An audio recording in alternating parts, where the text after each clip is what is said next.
Today's video is all about how to make soft paneer at home and how to store it retaining all its freshness. Before we start, we need to keep two things ready. First, we need a vessel that can contain the milk that you're going to use to make the paneer. Cover it with a wet, clean cloth and secure it with a rubber band or a string. Make a dip in the center and keep it aside. Next, we also need a perforated vessel like this. I'm using my steamer here. I'm preparing paneer from 2 liters of milk today. Always try to use whole milk for preparing paneer. I have kept 2 liters of milk to boil. I'll be showing two methods today. In the first method, we are using fresh cream. For every 1 liter of milk, we'll be adding 100 ml of fresh cream.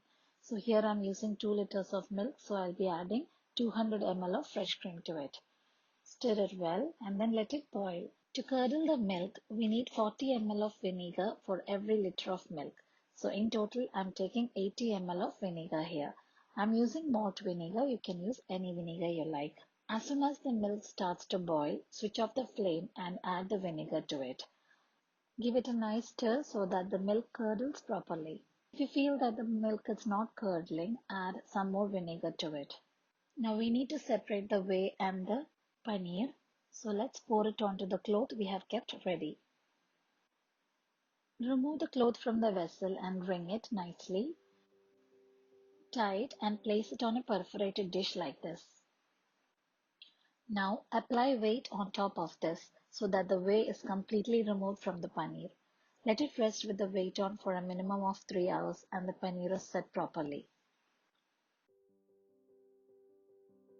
It's been 3 hours now. Let's see how our paneer has turned out. We have managed to get very soft paneer here.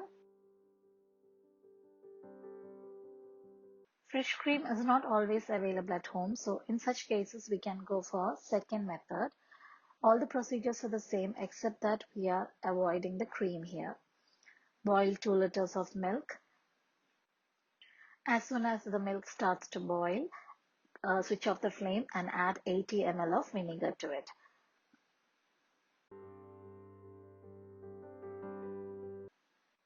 When the milk curdles, pour it over the cloth, wring it and keep it to set by applying weight for a minimum of 3 hours. I have found that if we add cream to the milk, the paneer is a bit more stable. If we are avoiding cream, the paneer has a tendency to break when we cut it. If you are not using the paneer on the same day of preparation, we can store it by keeping it dipped in water like this and then refrigerate it. You can retain the freshness if you do it like this. If you like my video, give it a thumbs up, share with your friends and subscribe to my channel. Until we meet again with a new recipe, bye, take care.